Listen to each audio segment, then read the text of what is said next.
പുറത്ത് പുറത്ത് പുറത്ത് പുറത്ത് പുറത്ത് പുറത്ത് പുറത്ത് വേണം പുറത്ത് വേണം. ഈ വീഡിയോ കാണുന്ന നിങ്ങൾ എല്ലാവരും വിചാരിക്കും പാവം നായ ഭയങ്കര വിശന്നിട്ട് അതിൻ്റെ ഒരു ഫുഡ് കണ്ടതിൻ്റെ ഒരു എക്സൈറ്റ്മെൻറ്റിലാണത്. പക്ഷേ ഈ വിശപ്പ് എക്സൈറ്റ്മെൻറ്റ് ഉണ്ടാവും ഭക്ഷണം കാണുന്നവരെ. അതിന് ശേഷം പിന്നെ ഭയങ്കര മര്യാദയാണ്. അവിടെ ഇവിടെയൊക്കെ നോക്കി സമാധാനത്തിലേ കഴിക്കുള്ളൂ. ഇടയ്ക്ക് ഞാൻ വിചാരിക്കും പല്ലിന് വല്ല കുഴപ്പമുണ്ടാവും, അങ്ങനെയൊക്കെയാണ് ഇടയ്ക്ക് കഴിക്കാറ്.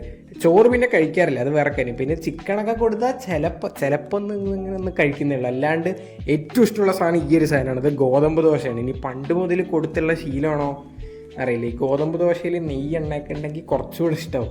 അങ്ങനെ ഭയങ്കര പിക്കി ആയിട്ടുള്ളൊരു ഈറ്ററാണ് ഞാൻ. പോലും ഇങ്ങനെ ഇല്ല, അത്ര നല്ല കാര്യമില്ല. ഇപ്പോൾ കുറച്ച് മര്യാദ കൂടിപ്പോയതിൻ്റെ പ്രശ്നമാണ്. പക്ഷേ ഈ മര്യാദയൊന്നും പുറത്തൊക്കെ കൊണ്ടുപോകുമ്പോൾ ഉണ്ടാവില്ല. വെറുതെ സൈഡിൽ കൂടെ പോണ നായനെ, എലീനെ, അണ്ണാനെ, പൂച്ച കണ്ടതിൻ്റെയൊക്കെ മുകളിൽ പോയിട്ടൊക്കെ ചാടാൻ നോക്കും, വെറുതെ കുഴക്കുകയൊക്കെ ചെയ്യും. പിന്നെ അപ്പുറത്ത് കിടക്കണ ഈ പശുവിനെ ഒന്നും കാണാത്തതുകൊണ്ടാണ്, അല്ലെങ്കിൽ ഇപ്പോൾ വേറെ എന്തെങ്കിലുമൊക്കെ ചെയ്തിട്ടുണ്ടാവും. പിന്നെ ഇടയ്ക്കൊരു വേറൊരു സാധനം കൂടെ ചെയ്യും, കാലൊക്കെ വെച്ചിട്ട്. അത് പിന്നെ എന്താണെന്ന് എനിക്കും വലിയ പിടുത്തമൊന്നുമില്ല.